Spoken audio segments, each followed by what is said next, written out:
Y, ok, go live. Ok, muy bien, ahí estamos. Ok, bueno, les voy a decir una cosa, me voy a quitar los audífonos, así que si alguno de ustedes habla no lo voy a poder escuchar, pero es que si no, yo no voy a poder dar la clase porque me estoy escuchando a mí mismo como con 2 segundos de delay. Entonces, si ustedes hablan, yo no los voy a poder escuchar, pero es la única forma en cómo voy a poder grabar la sesión. Ok, pues en fin, ahí vamos. Muy bien. Entonces, ¿de qué estuvimos hablando la clase pasada? La clase pasada habíamos estado hablando acerca de encuadres cinematográficos. Entonces, habíamos dicho que cuando estamos haciendo películas, hay algo que es muy muy importante para nosotros y es que lo más importante que podemos hacer es comunicar bien las cosas. Al final de cuentas, lo que nosotros hacemos es un ejercicio de comunicación y de principalmente nada más eso, es comunicar bien la historia. Ya después viene el arte realmente. Si ustedes pensaban que yo voy a ser un gran cineasta porque tengo una visión artística muy fuerte y yo no necesito aprender como las bases, las lecciones, las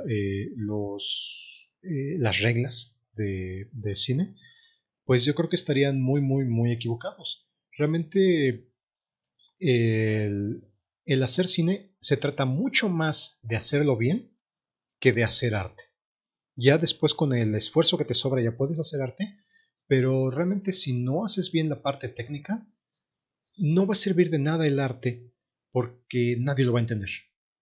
Nadie va a poder como apreciar aquello que, que yace en lo más profundo de tu alma y de tu ser y que dices, oh, esta es la parte más profunda y las preguntas más importantes del universo, pero nadie las va a poder entender porque no las estás comunicando bien y entonces no causa ningún efecto, porque para el resto de nosotros, algo que para ti es muy profundo, muy obvio y que debería tener sentido en cualquier circunstancia, fuera de ti, ya no pierde todo ese sentido. Nadie entiende a qué te estás refiriendo con esos símbolos que tú estás expresando. Nadie los va a entender. Entonces es por eso que hemos establecido, así como tenemos un lenguaje que nos ayuda a comunicarnos, a pasar las ideas, que existen muchas teorías que dicen que las ideas nunca pasan 100% de una persona a otra. De la misma forma, así como en el lenguaje tenemos formas de transmitir esas ideas, visualmente también tenemos otras reglas para poder transmitir esas ideas. Entonces, en ese sentido, yo creo que muchos de ustedes pues ya han escuchado acerca de la colorimetría en las imágenes, de las reglas de encuadre. Han escuchado hablar acerca de semiótica de la imagen. Ok, perfecto. Y todo eso es muy muy útil. Ahora vamos a ver reglas que nos ayudan a transmitir esa información, pero con imágenes que se mueven con cine. En ese sentido, cuando transmitimos ideas narrativas, como lo son la mayoría de los largometrajes, sorry chicos, parece ser que hay un pájaro que se metió en la casa. Bueno, de hecho no se metió en la casa, pero suena como si estuviera aquí. Este, eh, así como tenemos eh, eh, esas reglas para imágenes,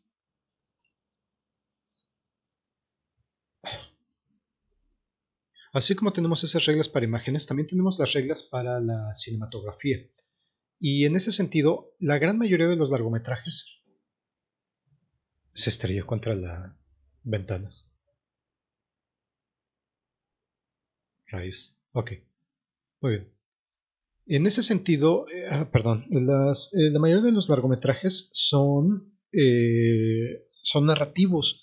Muy pocas veces vamos a encontrar una película de largometraje que no sea narrativa, porque yo creo que a la mayoría de nosotros nos aturdiría la razón el estar presenciando imágenes abstractas todo el tiempo por 2 horas. Entonces, en ese sentido, para nosotros es mucho más fácil que nos cuenten una historia. Y en ese sentido, ahora sí chicos, les pregunto yo, ¿qué es lo más importante para nosotros poder entender lo que está pasando en una historia? Que tenemos al menos tres preguntas básicas que tenemos que contestar para poder entender lo que ocurre en una historia. ¿Me recuerdan cuáles son esas tres preguntas, chicos?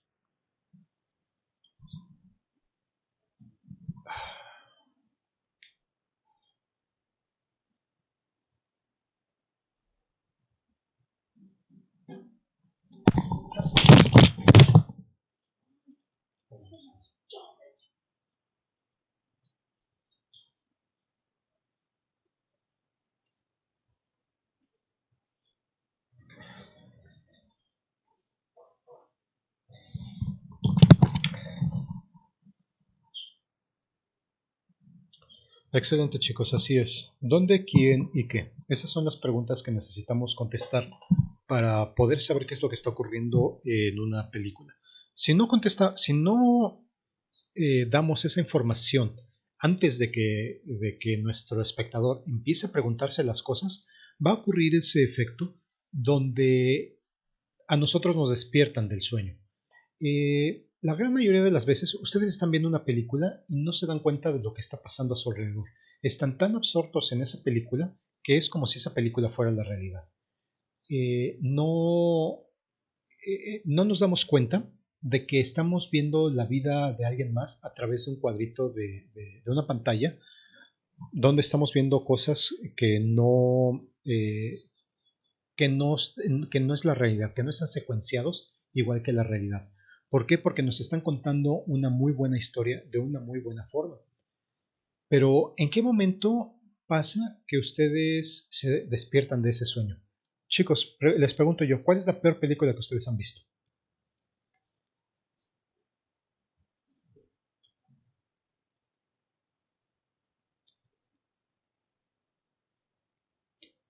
Ok, Emoji Movie, Food Fights, no conozco esa película. The Room. Oh, ok, muy bien. Yo nunca he visto The Room, pero me imagino. Ok, ¿cuál otra, chicos? ¿Cuál es la peor película que han visto en sus vidas?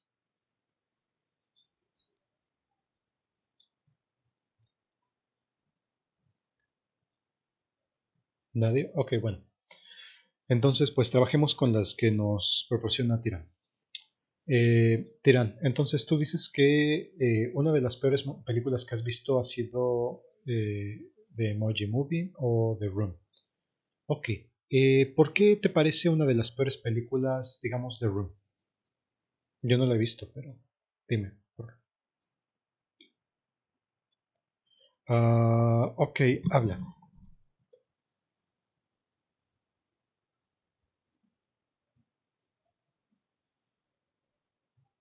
Ujú.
Ok, bueno, entonces, en ese sentido, a ver, permítame, déjenme apagar mis audífonos.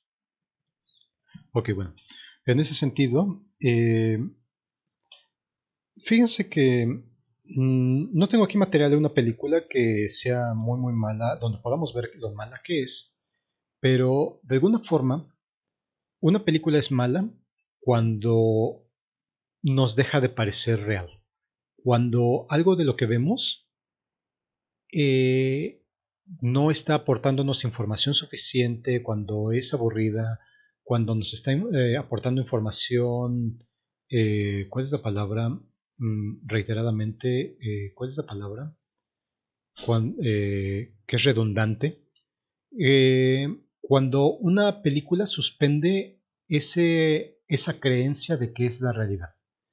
En el momento en el que vemos una película donde, por ejemplo, se asoma el micrófono, donde vemos que los personajes, que nos damos cuenta que los actores están actuando y que no son el personaje. ¿A alguien se le ocurre algún ejemplo de eso? Donde el actor es tan malo que no nos la creemos. En ese momento es cuando nosotros suspendemos ese creer que es la realidad y entonces decimos, oh rayos, ¿qué es lo que estoy viendo? ¿Por qué estoy viendo esto? Y entonces nos empezamos a cuestionar cosas. Ajá. Como cualquier película de comedia mexicana, exactamente bien dicho, Nati.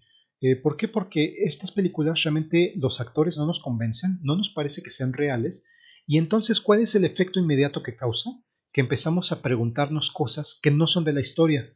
Nos empezamos a preguntar cosas como, no, o no, le empezamos a prestar más atención a cosas como, y ese actor que ¿por qué siempre actúa así? ¿Por qué es tan malo?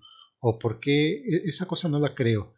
Ya me dio hambre, voy a comer palomitas, voy a la cocina, o no sé.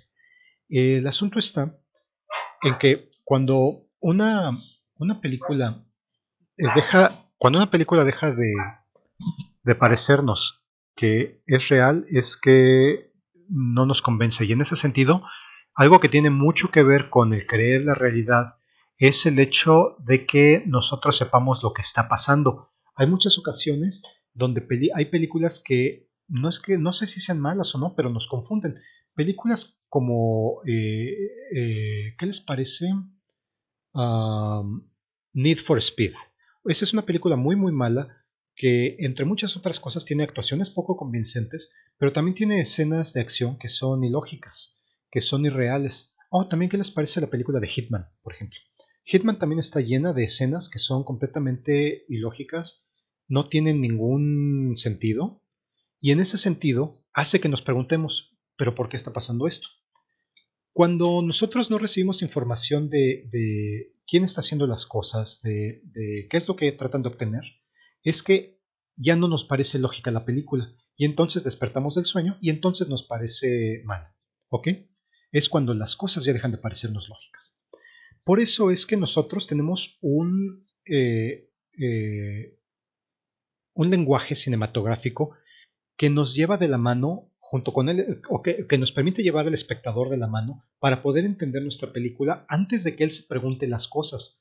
Así como en la realidad no nos cuestionamos por qué una persona está caminando por una calle, no por otra. Simplemente aceptamos las cosas como son porque las cosas están puestas en un lugar, no sé. De la misma forma, en cine, si todo parece como estar coordinado, no nos hace hacernos esas preguntas. Ahora, por eso yo les preguntaba cuáles son esas tres preguntas y nos contestó Ulises, dice, ¿dónde, quién y qué? Y en ese sentido, déjenme volver a la presentación. Nosotros tenemos estos planos de los que hablamos ayer, son tres tipos de planos, o mejor dicho, tres grupos de planos, que son los encuadres largos, los encuadres medios y los cortos. Los encuadres largos principalmente contestan a la pregunta ¿dónde? Los cuadros medios principalmente nos contestan la pregunta ¿quién?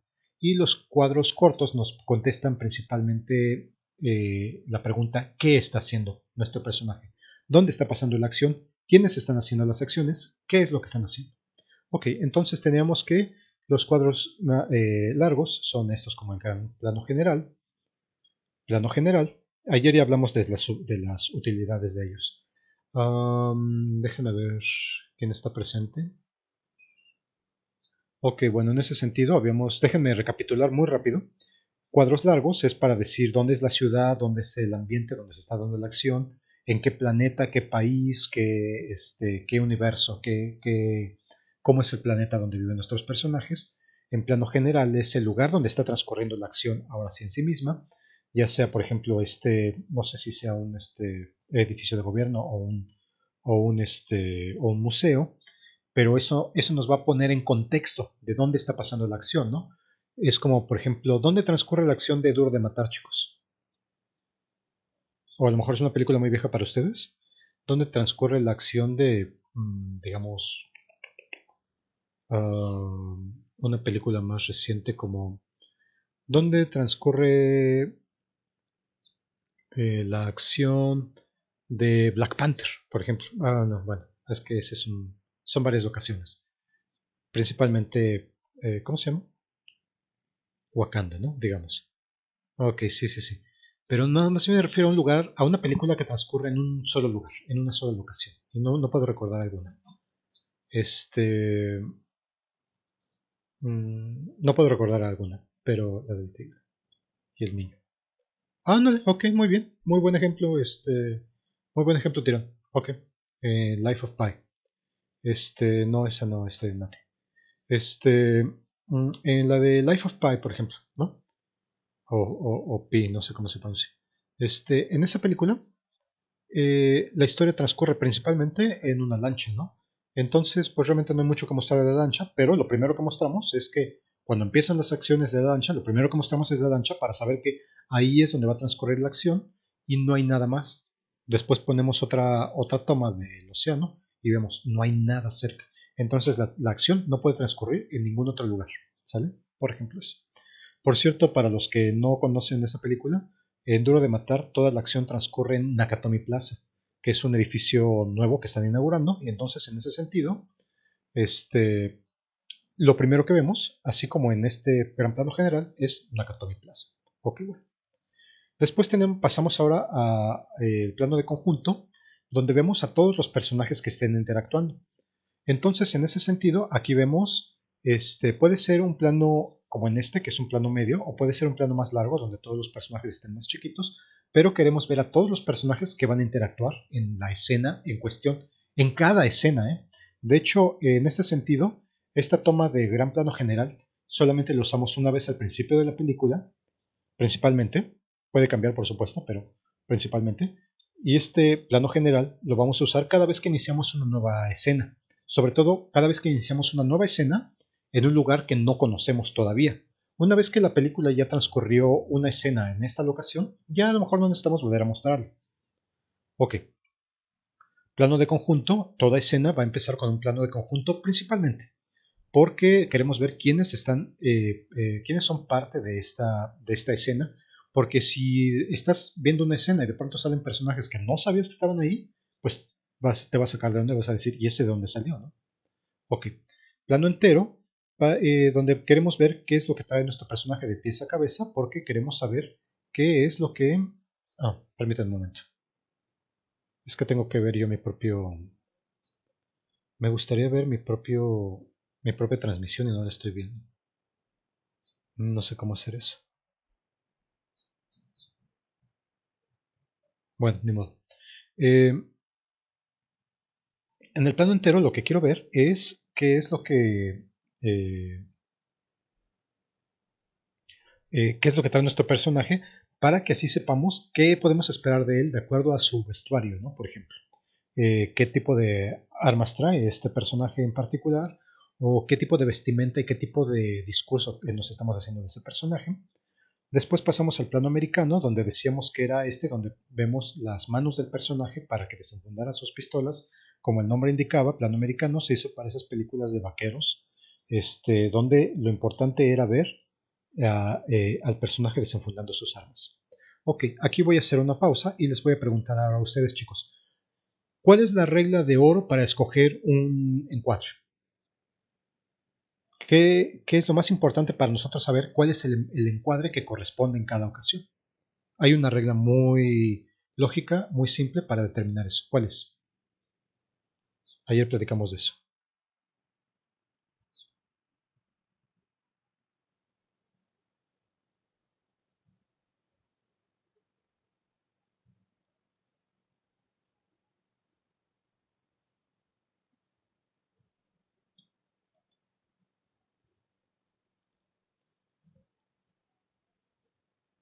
¿No? Ok, ok, según yo era mostrar en pantalla lo que se requiere. Ok, muy bien, eso es muy importante. ¿Qué más?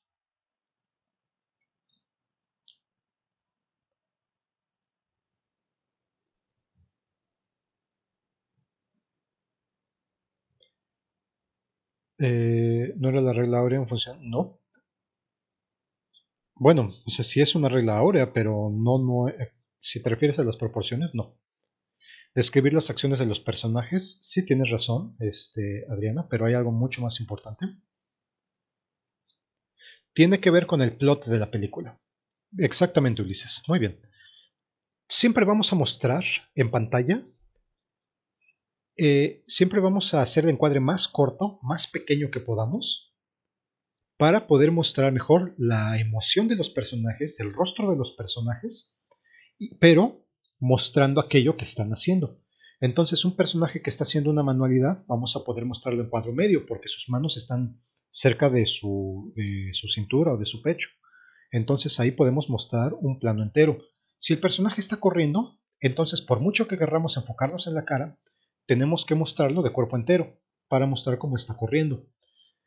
Si el personaje está, por ejemplo, como en este caso, desenfundando sus armas, no nos interesa ver los pies, no necesitamos ver a lo mejor las rodillas. De hecho, este plano usualmente se corta por las rodillas. No necesitamos ver los pies porque los pies no están haciendo nada que sea importante para la acción, pero lo más importante son las manos. Entonces cerramos el cuadro tanto como podemos para ver la cara del personaje y verlo desenfundar sus armas. ¿Ok? Ese es el cuadro que elegiríamos en esta ocasión. ¿Ok? Entonces, a grandes rasgos eso sería. Sin embargo, hay cuadros donde no necesitamos mostrar el rostro, sino simplemente necesitamos mostrar un objeto, como en el caso del plano de detalle. Ahí, en ese caso, pues el rostro de un personaje no importa, lo único que importa es la mano, ¿ok? Pero en ese caso, en el caso también del plano de detalle, estamos cerrando el plano lo más que podemos para ver la mano tomar ese objeto. Ok, muy bien. Tenemos ahora el plano medio, donde pues ya de ahí, ya del plano anterior, de esta explicación que acabamos de dar, yo creo que ya entendemos todos los demás, todos los que vienen.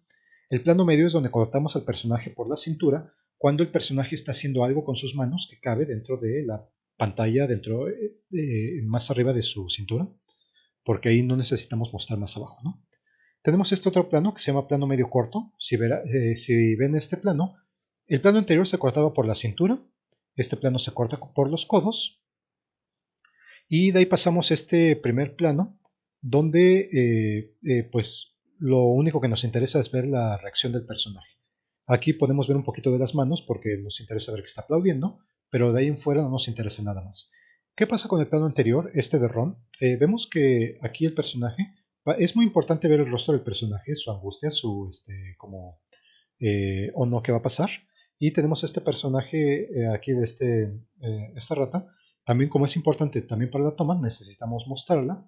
Entonces, si se fijan, es lo más cercano que podemos mostrar al personaje de la cabeza de Ron hacia arriba y de la colita de la rata hacia abajo, ¿no? Es lo más cerrado que podemos mostrar este encuadre.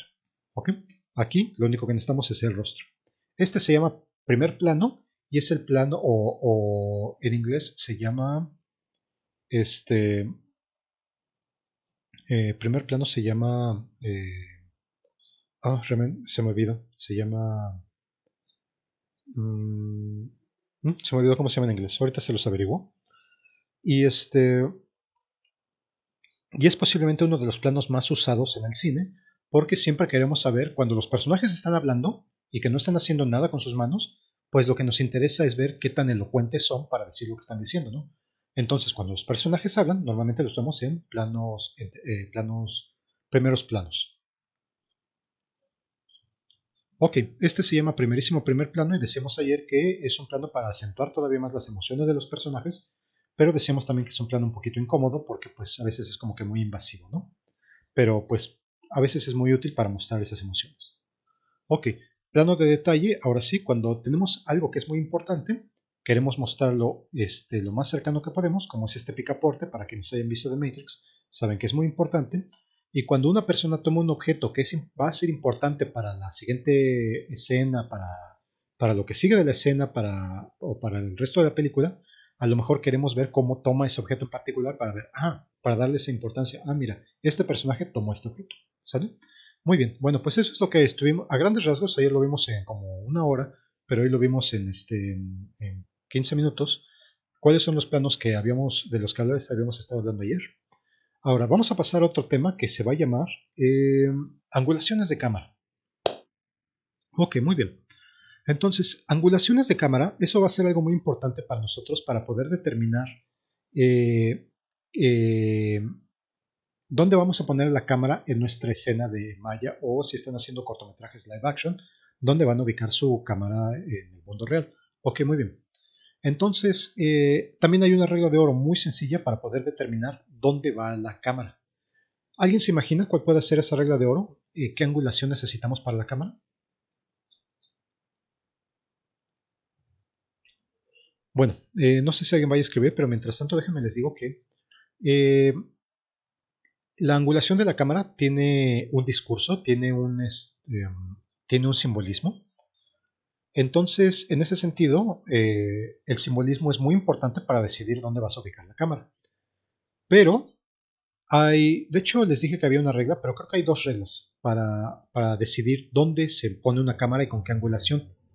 Y esas dos reglas son muy, muy simples. Una, la más importante es, vamos a poner la cámara desde el punto de vista que mejor nos muestre la acción. Entonces, en ese sentido, tomando esta imagen que tenemos aquí en cuenta, nos podemos ver que no hay ninguna escena o ninguna toma que nos muestre tan bien lo que está pasando en esta escena como este plano cenital. Ahora, si los personajes empezaran a pelear, a lo mejor estaría más padre verlos desde un punto de vista un poco más frontal, un poco más como este sentido o más completamente frontal, porque nos mostraría qué es lo que están haciendo los personajes con sus manos. Porque si viéramos la acción desde aquí arriba, pues lo único que veríamos sería la cabecita y los bracitos moviéndose del frente hacia atrás y ya. Realmente nos sirve muy bien para las coreografías, ¿sí? Porque vemos a diferentes personas moverse en un cierto patrón, ok, pero para ver la acción no creo que sea tan buena esta toma. No sé si ustedes estén de acuerdo conmigo. ¿Les parece que tiene razón este principio?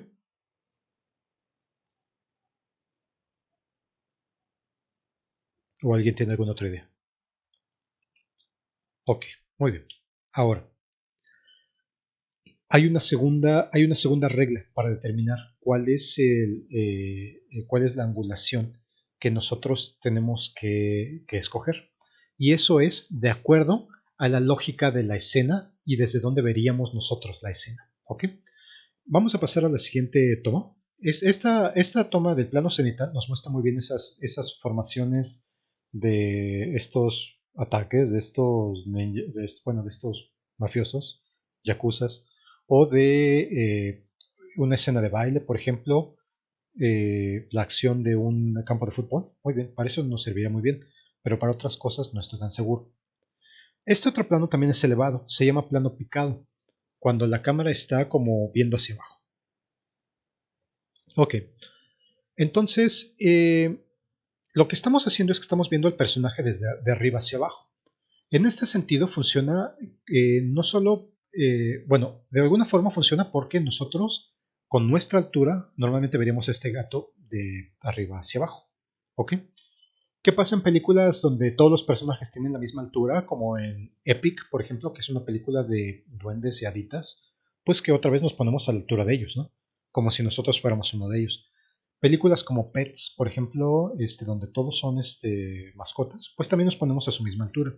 En ese sentido, tenemos personajes de diferentes alturas que interactúan y principalmente vamos a estar del lado de aquellos que son más altos, ¿no? Entonces, de alguna forma, eso podría ser una excusa para poner la cámara en este punto. No es lo más importante, pero es una forma de explicarlo. Vienen dos explicaciones mucho más poderosas. La siguiente tiene que ver con el simbolismo del cual les estaba yo hablando hace rato. Y es que en este sentido, cuando vemos un personaje de arriba a abajo, cuando estamos viendo como que nosotros estamos arriba, es porque el otro personaje como que no tiene, como que le falta poder. como que no está a la misma altura que, digamos nosotros, pero no es así. No es por eso que lo digo. Bueno, ya lo voy a decir. No tiene el mismo poder que el personaje con el cual está interactuando. Para quienes hayan visto esta escena, saben que aquí está interactuando con guardias.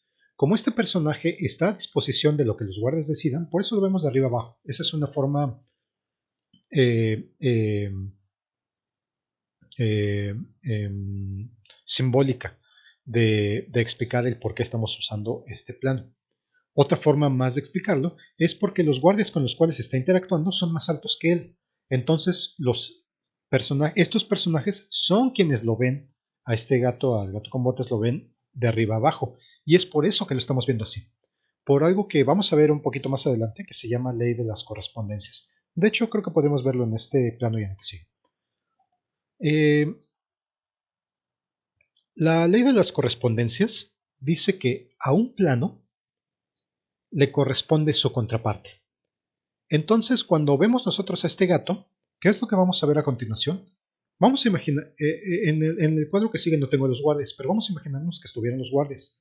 ¿Qué tenemos? Que los guardias lo están viendo de arriba sí, de arriba hacia abajo. Estamos viendo los guardias de abajo hacia arriba. Y entonces ellos están como en control de la situación. Ellos tienen el poder. Pero entonces, para que se dé este diálogo, el gato los ve a ellos de esta forma y los guardias ven al gato de esta forma. Ajá. Eso se llama ley de las correspondencias. Cuando tenemos este plano, el plano que sigue es este. Y cuando este personaje termina su diálogo, le sigue otra vez este plano de los personajes diciendo su diálogo. Y cuando ellos terminan, otra vez volvemos así. Pero obviamente esto crea un loop infinito, ¿verdad? No queremos eso. ¿En qué momento podemos romper estas correspondencias? A través de un plano que le llamamos neutro. De hecho, ¿saben qué? No preparé un plano neutro, pero un plano neutro sería como aquel. Déjenme interrumpir esta presentación por un momento.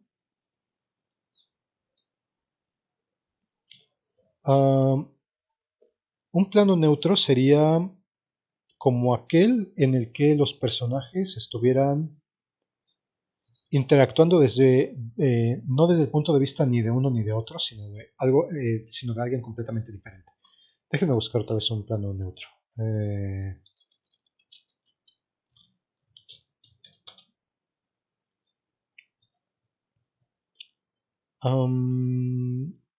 Ok, aquí ya tengo algunos. Ok, aquí ya encontré uno. Muy bien.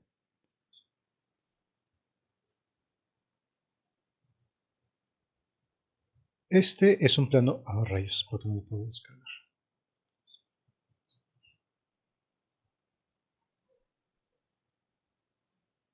Este es un plano neutro.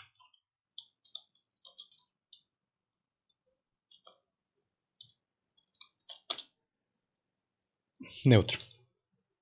Un plano en el que no vemos a los personajes desde su punto de vista, ni de uno ni del otro, sino otra vez estamos viendo la historia desde nuestro punto de vista objetivo.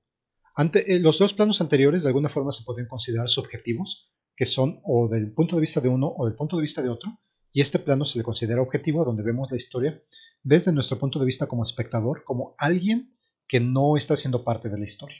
¿Ok? ¿Sí quedó clara esa parte de las correspondencias?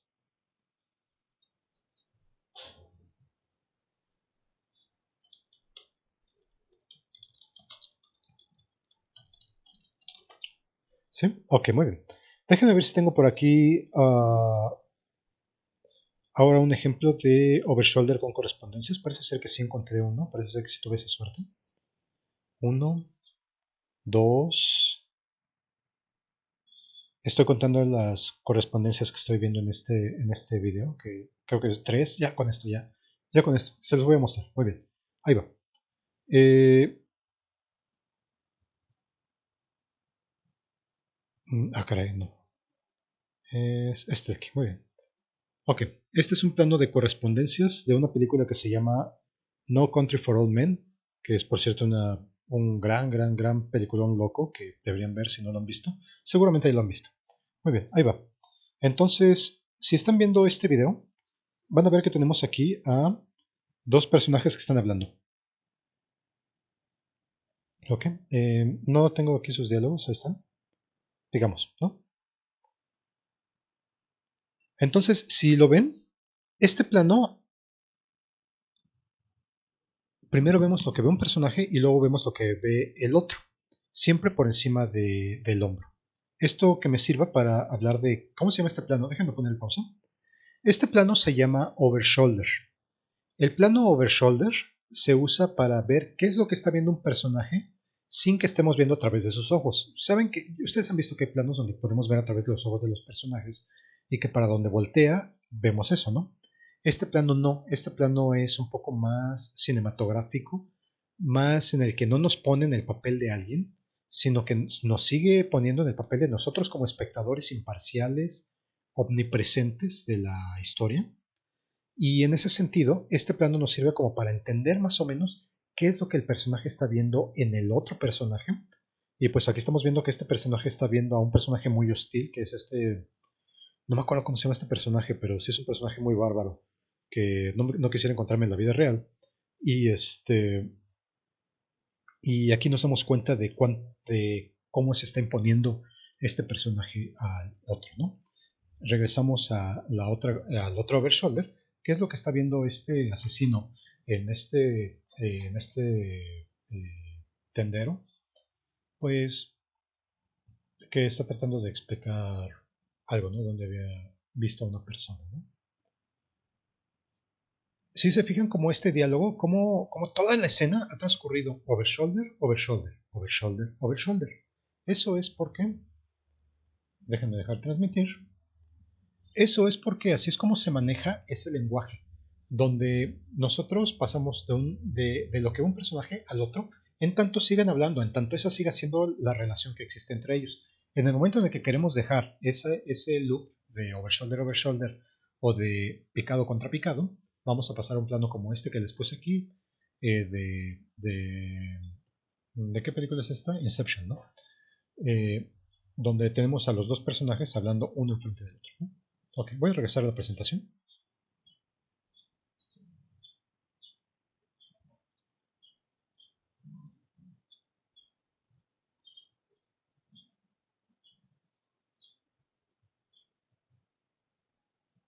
Muy bien, ahí está. ¿Sí se ve otra vez? ¿Sí pueden ver la presentación, chicos?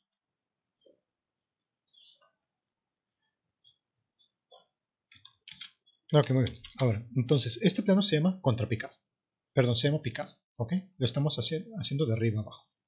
Vamos a pasar al plano que sigue, se llama plano contrapicado, que es el plano donde mostramos lo que pasa de abajo hacia arriba. Estamos viendo a las personas de abajo hacia arriba. En estos planos lo que mostramos es uno, lo mostramos por lógica, porque a lo mejor estamos viendo desde el punto de vista de algo o alguien que está dentro de esta cajuela, por ejemplo. De hecho, eso es lo que pasa, que aquí hay una persona dentro de esta cajuela. Y entonces, por lo mismo también que le estamos dando a los personajes que vemos, les estamos dando poder. Ellos están en control de la situación. Ellos son los que están, ellos son los que se ven más poderosos, acaban de adquirir poder, acaban de adquirir una nueva posición en el mundo, algo más o menos así, ¿sale? Entonces, ese es el plano contrapicado. Este se llama plano nadir, donde vemos las cosas completamente desde abajo. Es muy raro de ver este plano, realmente no es algo muy común dentro de la narrativa cinematográfica, porque en el mundo real también nunca lo vemos, es muy raro verlo. Entonces, en este sentido, queremos mostrar este plano porque es un momento muy dramático para el personaje de Breaking Bad en este caso, ¿no? Vemos a un personaje que queremos ver cuál es la interacción que tiene él con dos elementos. Esta pastilla que acaba de hacer con ese elemento sintético que acaba de extraer de una planta.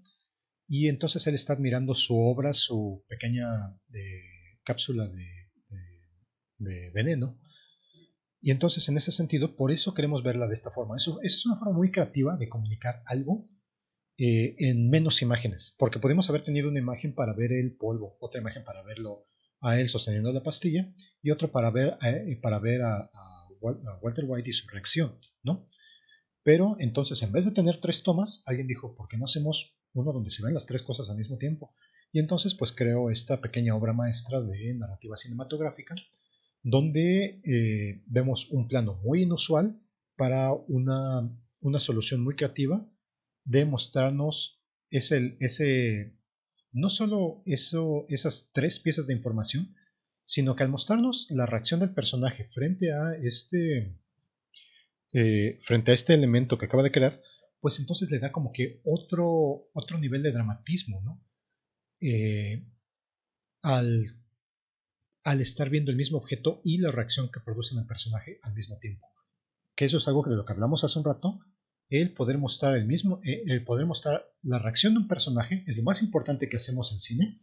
Mostrar las reacciones de los personajes al mismo tiempo que mostramos qué están haciendo. ¿Sale? Muy bien. Siguiente toma se llama plano dorsal, no es muy común. Es cuando, bueno, o mejor dicho, perdón, este es común, pero no es muy común nombrarlo. Es cuando dice aquí semisubjetivo, cuando vemos las manos de una persona, ¿ok? Interactuando con algo, ¿ok? Digamos, eh, es un plano que seguramente han visto en muchas tomas y realmente lo que hace es tratar de ponernos en los pies de un personaje para tratar de saber qué es lo que sienten en un nivel muy íntimo al ponernos como dentro de la piel de ese personaje. ¿Alguien tiene algún ejemplo de películas donde haya pasado esto?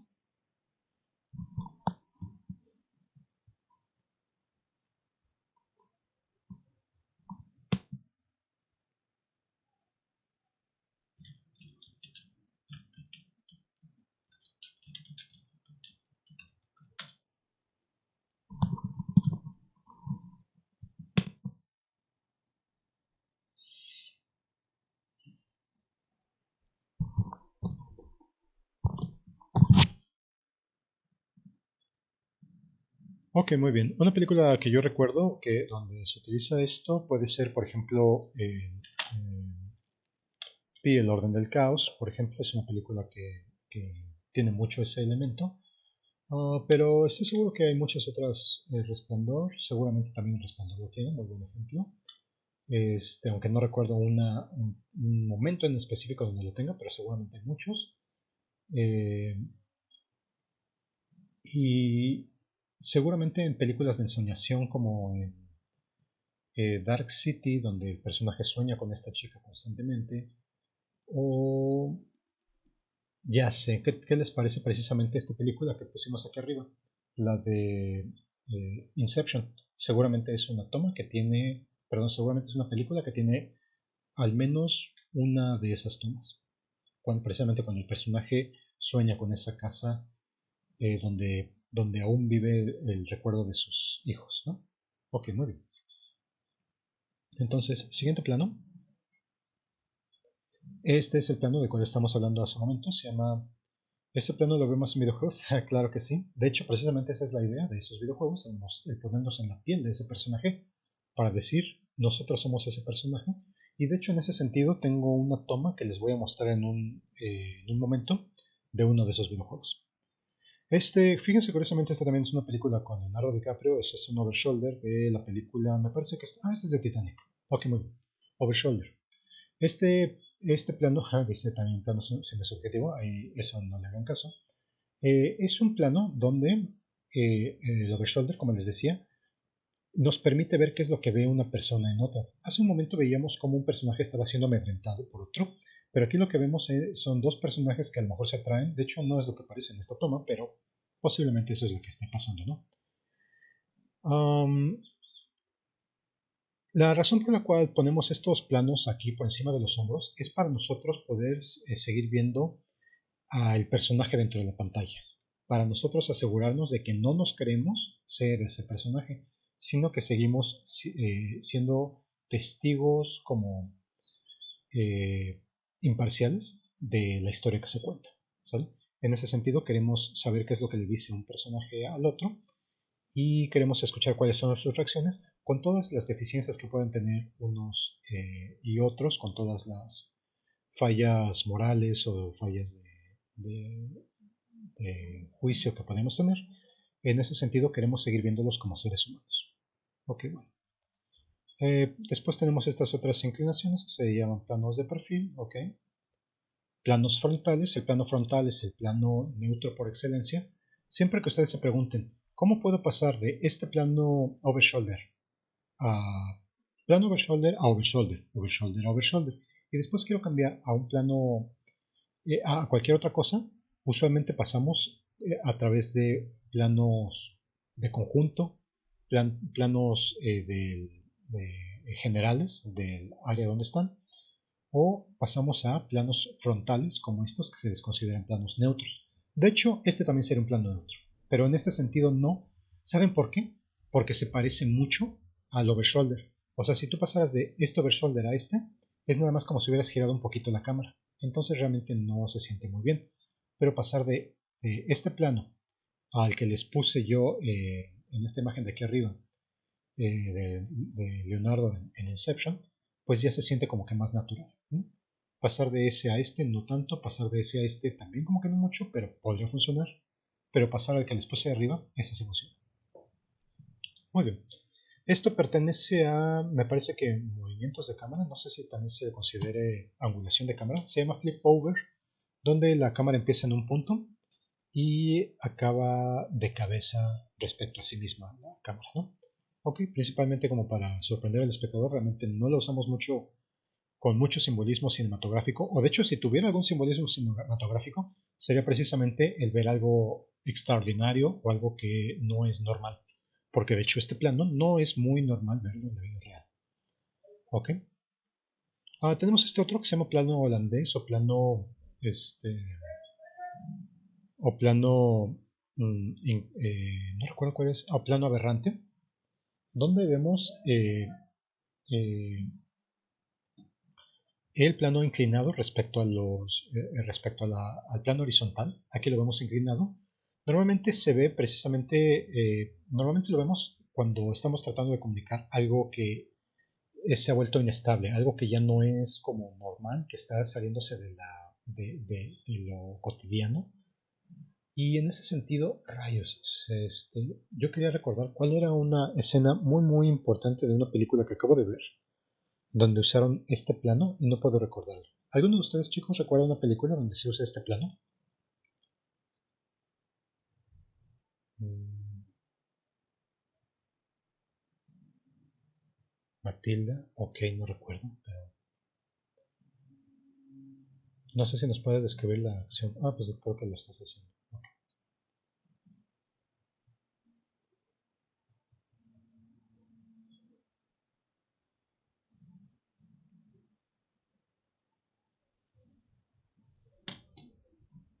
Déjame interrumpir esto. Bueno, cuando Tronchatoro habla con la maestra. Ok, tal vez pueda ser. No recuerdo bien bien, pero sí suena que podría ser. Yo les estoy buscando algún ejemplo. Mm,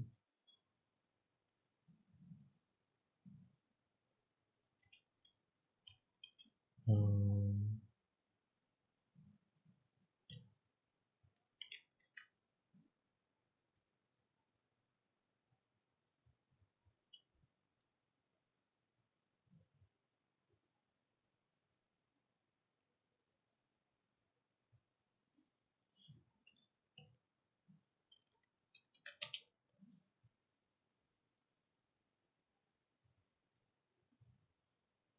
ok, muy bien. Déjenme compartirles este video a ver si funciona.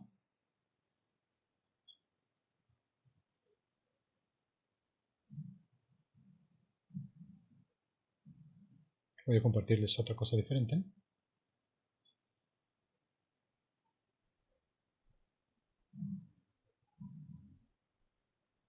Muy bien, ahí tenemos algunos planos. Miren, ese es un plano normal, ¿no?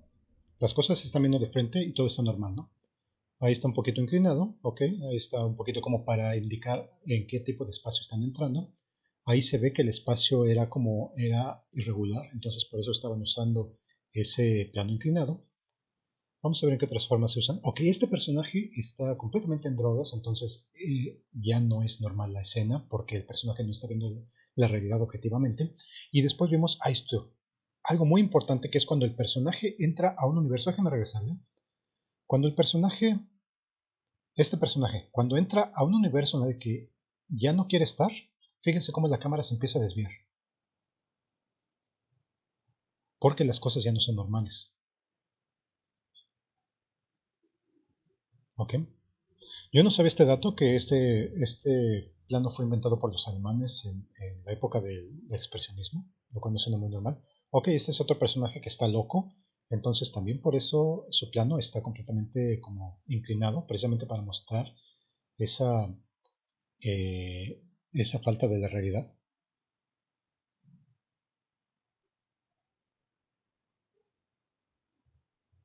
Bueno, hola.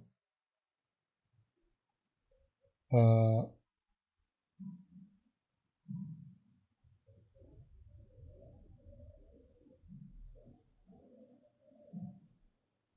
ok, no sabía eso. Ahí va, chicos. Entonces, les decía yo que... Ok, muy bien. Sorry, chicos. Le quité el audio. ¿Ya se me escucha mejor? Ok, muy bien. Les decía yo que en este sentido tenemos estas películas donde dice aquí, algo está mal, ¿no? Y de hecho eso explica muy bien este plano holandés. Vemos aquí que este personaje está caminando y las cosas se ven normales, ¿no? El plano horizontal está derechito, está normal, ¿no? Pero entonces cuando el personaje entra a un espacio que ya no es como, eh, eh, que no es parte de esa realidad cotidiana, uno, la topología del espacio es diferente, entonces está inclinado, tienen que escalar, ok, muy bien. Pero una vez que están dentro, también la topología sigue siendo diferente y entonces los personajes siguen reaccionando a esa inclinación espacial del objeto que es normal, lo cual tiene un efecto psicológico, pero también responde a la realidad. Aquí también las cosas no son normales, entonces tenemos un personaje. De hecho, esto también es un efecto dramático. No es que las cosas estén demasiado fuera de la realidad. Pero vamos a ver estos dos planos que siguen. Aquí sí es muy importante. Este personaje, para quien haya visto esta película que se llama Fear and Loathing in Las Vegas, van a ver que este personaje está completamente envuelto en drogas. Entonces, toda su realidad es completamente eh, eh, como no se puede confiar en ella, ¿no? Entonces, en ese sentido es por eso que vemos este tipo de ángulos. Vamos a ver el caso de este chico de esta película, no sé qué película sea esta, pero fíjense cómo el personaje entra en un universo en el que no quiere entrar y lo que empezó siendo un plano normal se empieza a inclinar poco a poco, porque el personaje no quiere ser parte de esa realidad, ¿no? Después vimos un personaje que estaba cautivo y también su realidad estaba alterada, ok, también puede funcionar. Les decía yo que estos planos yo no sabía, pero según esto que estoy viendo aquí, fueron inventados por los alemanes durante la época del expresionismo. Aquí vemos otro personaje que está loco, de hecho esto es un manicomio, y también los plano está inclinado.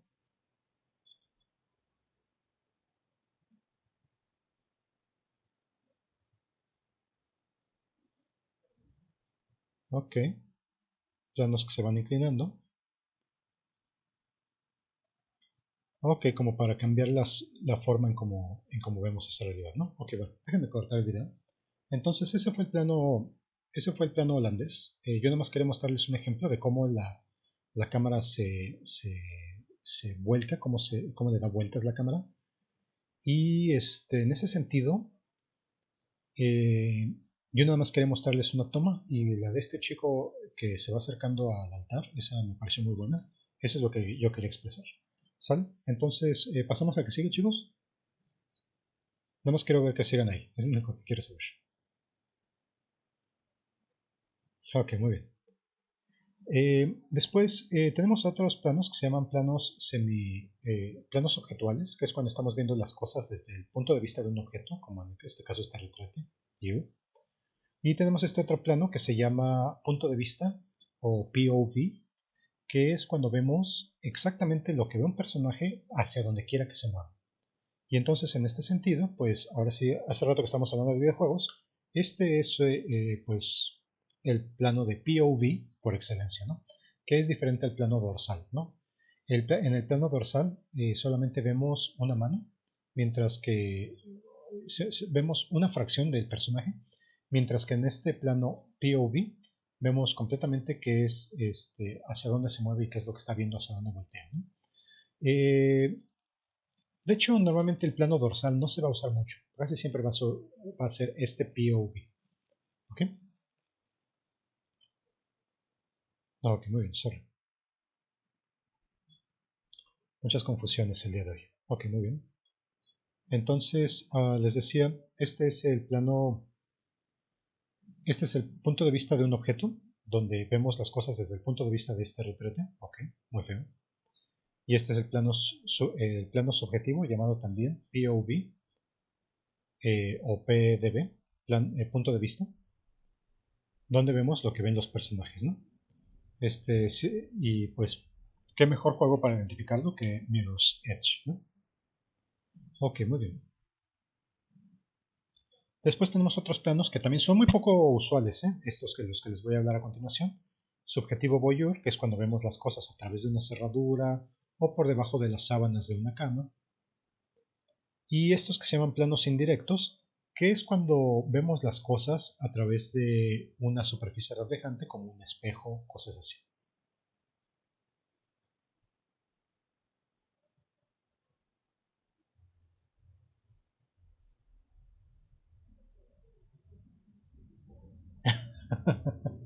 ¿Qué tal ese plano? ¿Les gustó ese plano? Apuesto que no se lo esperaban.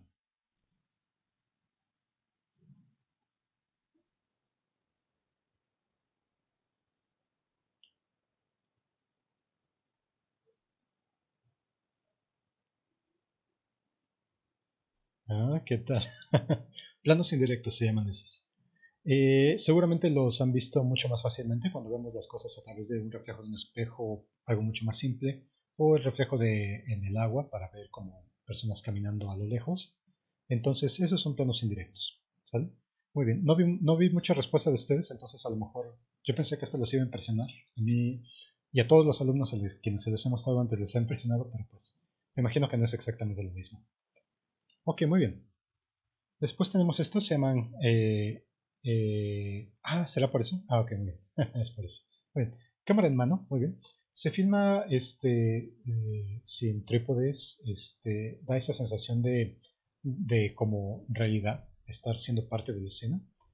Entonces hace mucho más como creíble, más inmediata la escena. La cámara en mano fue muy usada, sobre todo en los 60s, en un tipo de cine que se llamaba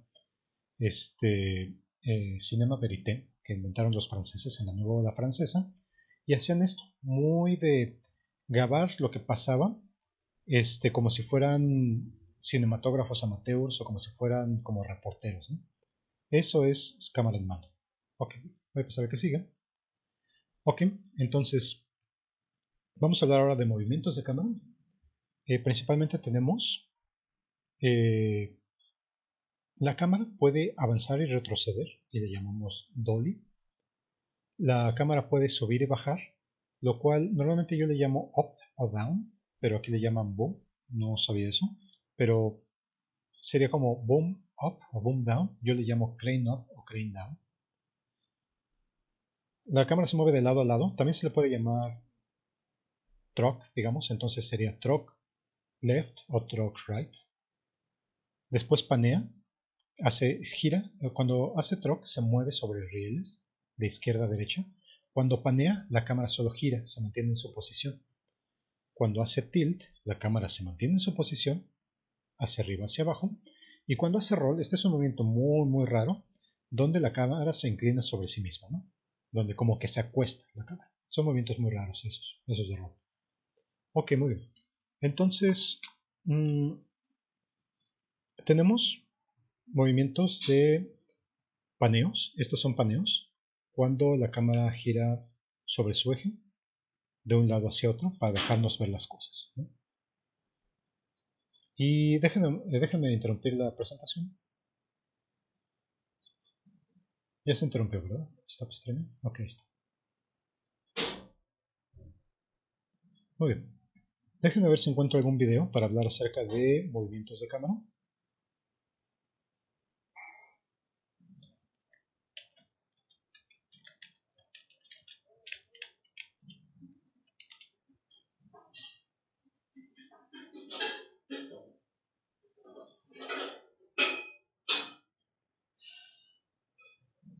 Sorry chicos por el ruido.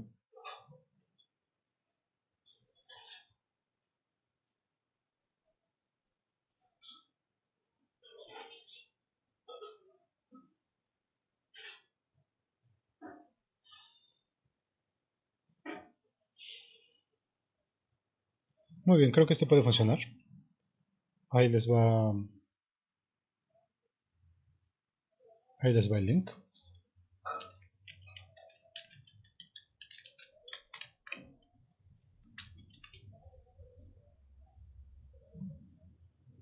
Y lo voy a empezar a transmitir para quienes lo quieran ver aquí.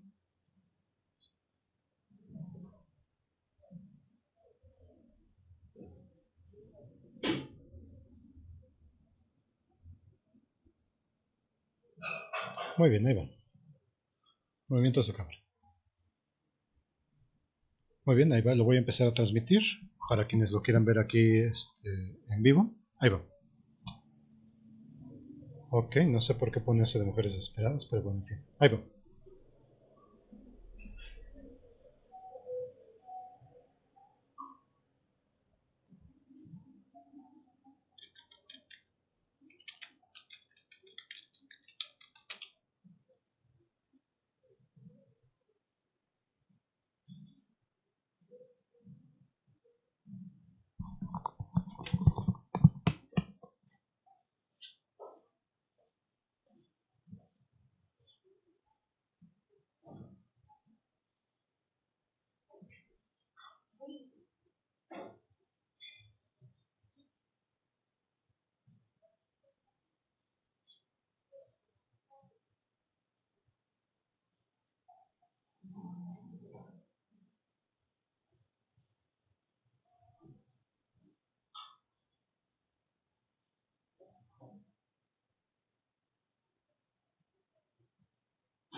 What?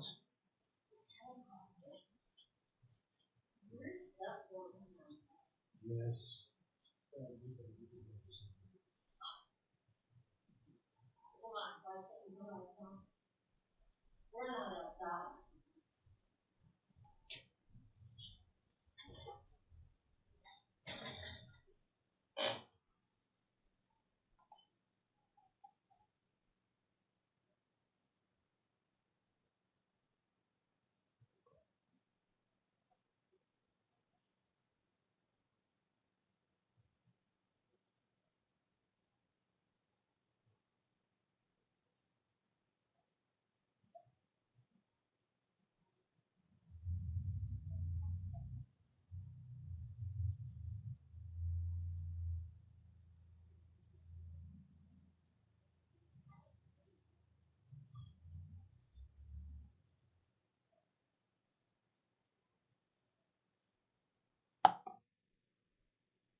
Ok, ¿qué tal estuvo eso? Con mujeres desesperadas, ¿eh? Muy bien.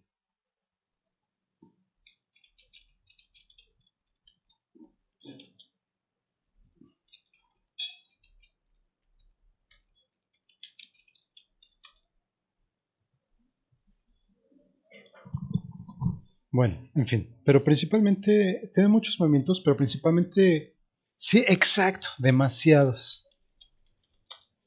De acuerdo completamente contigo. Yo nada más los más importantes que necesito son paneo. Sí, yo los únicos que uso, o los únicos que enseñaría, serían paneo, traveling,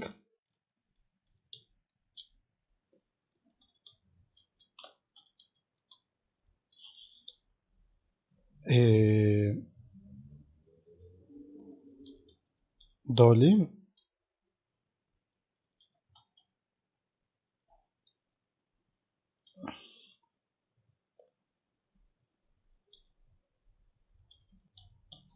front y back,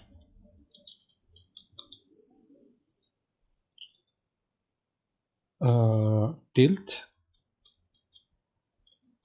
up y down, crane, yo le llamo crane, que es el que ahí le pusieron como boom, ¿ok? Y básicamente son los únicos que yo enseñaría. Eso es lo más importante. Paneo, pan, left y right. Dolly front and back, tilt up and down, crane up and down. Básicamente eso es lo que yo enseñaría. Entonces, no sé si les queda claro. Paneo, la cámara no se mueve. ¿Ok? Déjenme... Bueno, así nada más. Paneo, la cámara se mueve, de izquierda a derecha. ¿No? De hecho, ¿saben qué? Déjenme mostrarles esa imagen otra vez.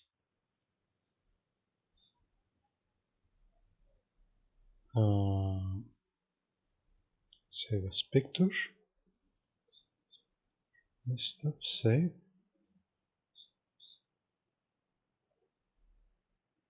Y ahí va.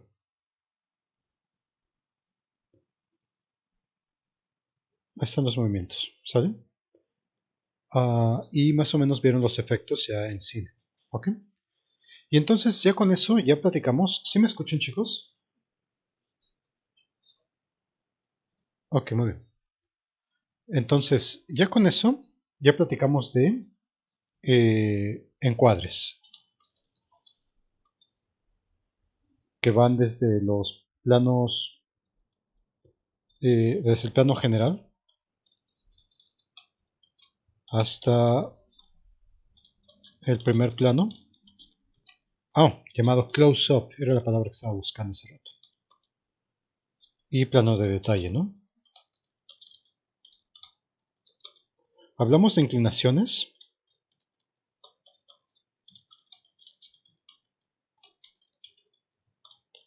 Desde cenital a nadir, de picado a contrapicado y frontal, ¿no? Y después platicamos. Todavía no lo pueden hacer porque todavía no hemos llegado a esa parte. Eso es para hacer el guión técnico. Y finalmente acabamos de platicar acerca de movimientos de cámara,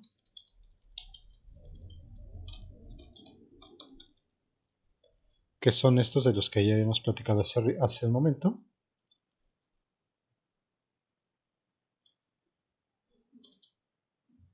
Ujú. De hecho, cuando los explican, por si existe esa posible confusión de que podría existir, sería como, por ejemplo, una cámara que gira de izquierda a derecha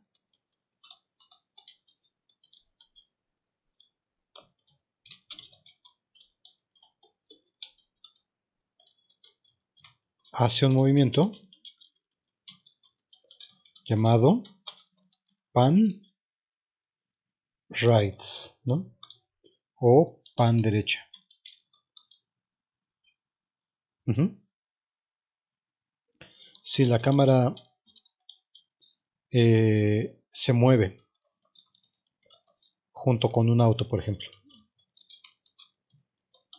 de derecha a izquierda, el movimiento se llama traveling left. Ujú.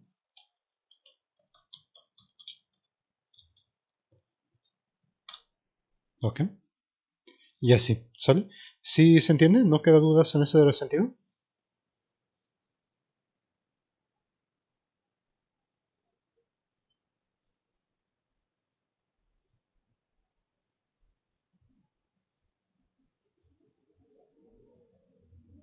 Sí, ajá, sí. Espero que se entienda, por demás. Las fechas y las cuevas. Muy interesante que preguntes eso. No es algo que vayamos a ver en este siguiente tema, pero es algo que va a ser útil en storyboarding. Entonces sí, así es. ¿Sale? Muy bien. Entonces ya solamente queda un tema que se llama cortes o transiciones. Y este tema es tan importante que este sí requiere un video muy largo y con ese video ya terminaría yo la clase. Este, ¿les parece bien si vemos este último video? Se llama Transiciones 101.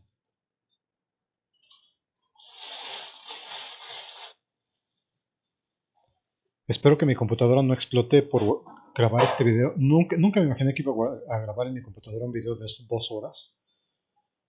Pero pues, enos aquí, a ver si no explota mi computadora mientras tanto. Y ahí va este video.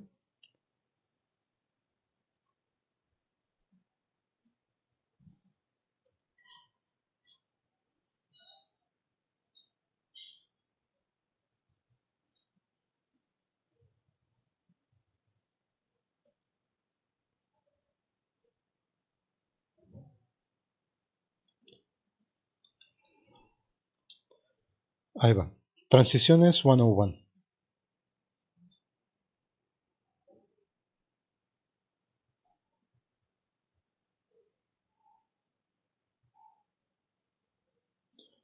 Y ahí está.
Ok, chicos, ¿cómo estuvo? ¿Qué tal estuvo eso? Muchos cortes, ¿no?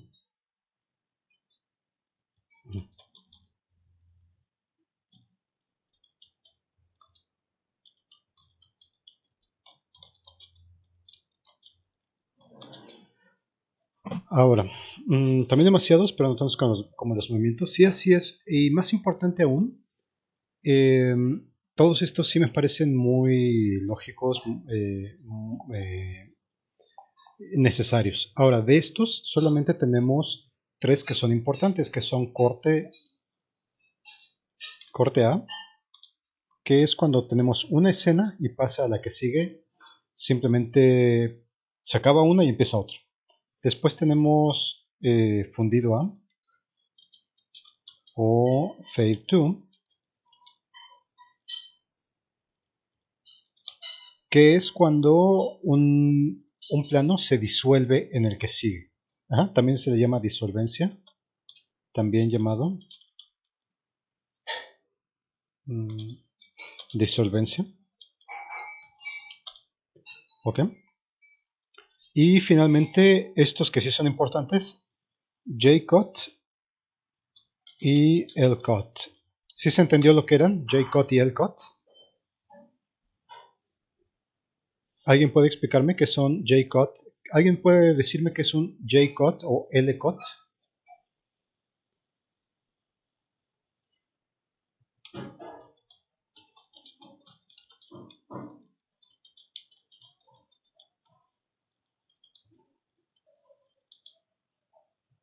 Es cuando el audio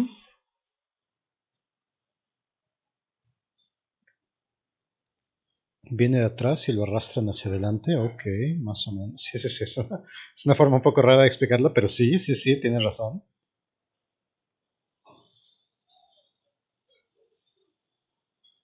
Y el otro viene adelante, pero se empieza a escuchar antes. Ok, sí, sí, te entiendo. Es cuando tenemos dos tomas. Tenemos una toma que está corriendo en tiempo real. Y luego va a empezar otra toma después de esta que estamos viendo, pero el audio se empieza a escuchar antes de ver la siguiente toma. ¿Es correcto eso? Creo que eso es lo que es, ¿no? No sé si también lo expliqué bien, pero sí, sí, sí, o sea, los dos explicamos lo mismo, nada más, no sé, espero que se entienda bien. Eh, L-cut y J-cut, ajá, sí, ok, muy bien. L-cut y J-cut es cuando tienes dos tomas, va a terminar una toma, va a empezar otra, pero en L-cut el audio empieza antes de la toma de la segunda toma y en J-cut el audio de la primera toma se arrastra y sigue escuchando durante la segunda toma. ¿Sale? Muy bien. Bueno, ¿por qué explicamos todos estos eh, encuadres de cámara? Estas inclinaciones, estos movimientos y estas transiciones, porque lo que va a seguir para ustedes es que ahora van a escribir el guión técnico de su película. Entonces, lo que sigue es escribir el guión técnico de sus historias. Y para ello, ahora van a tener que escribir escena por escena, perdón, toma por toma, de qué se tratan sus historias. Ya escribieron de qué se trata la historia en general. Ya escribieron los actos, bueno, o los puntos más importantes de su escena. En argumento, como que escribieron de qué se iba a tratar como de forma novelada. Pero ahora, en el guión técnico, se trata de describir plano por plano de qué se trata su película. ¿Sale? Entonces, pero para esto, eh, no, de hecho no, porque primero vamos a escribir los guiones de nuestros cortometrajes. ¿Se acuerdan que la semana pasada? No, no para nada. ¿Son dos tareas? No, de hecho no, solamente es una. De hecho, esto todavía no lo vamos a hacer. Para la siguiente semana lo que quisiera que trajeran es el guión de su cortometraje. Nos vamos como no hablamos de nuestras ideas esta semana, Pues creo que nos vamos a saltar esa parte de leer las ideas de cortometrajes y nos vamos a ir directamente a guión. ¿O qué opinan? ¿No quieren leer primero sus ideas para cortometraje la siguiente semana? ¿Qué es lo que debimos haber traído esta semana? Ok, muy bien. Exactamente. Ya el guión del corto. Entonces,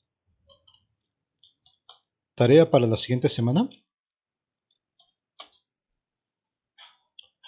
Eh, escribir, vamos a ponerlo en, ¿qué será? En una cuartilla o menos. Me siento maestro diciendo cuartilla, pero bueno, en fin. Escribir en una cuartilla o menos el guión perdón, la idea de su cortometraje. Y con eso me refiero a de qué se trata su cortometraje de principio a fin. ¿Ok? Con todos los elementos, con todos los elementos que debe integrar su cortometraje, desde idea, tema y premisa hasta todos los simbolismos que ustedes quieran poner en su cortometraje. ¿Sale? Entonces, para la siguiente semana, esta es su tarea. Es la tarea que le vamos a llamar, me parece que es la tarea 9, me parece. ¿Sale?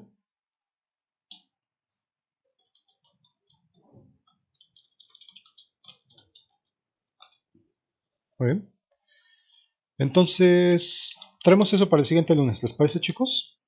Y ya después para la siguiente semana, ya traería, o sea, de este lunes en 15, ya traeríamos el guión de nuestro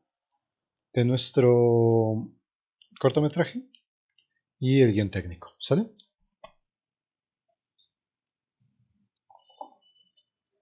No, suena bien, creo que se puede hacer. Esa idea suena bien. ¿Sale, chicos? Bueno, pues muchas gracias por su atención, chicos. Déjenme ya interrumpir este video que estoy grabando porque ya llevamos 1 hora 25 grabando. Espero que no explote mi computadora. Y pues los veo aquí la siguiente semana. ¿Sale, chicos? Muchas gracias por su atención y gracias por su esfuerzo y por su paciencia. Y nos vemos el lunes. Hasta luego, bye.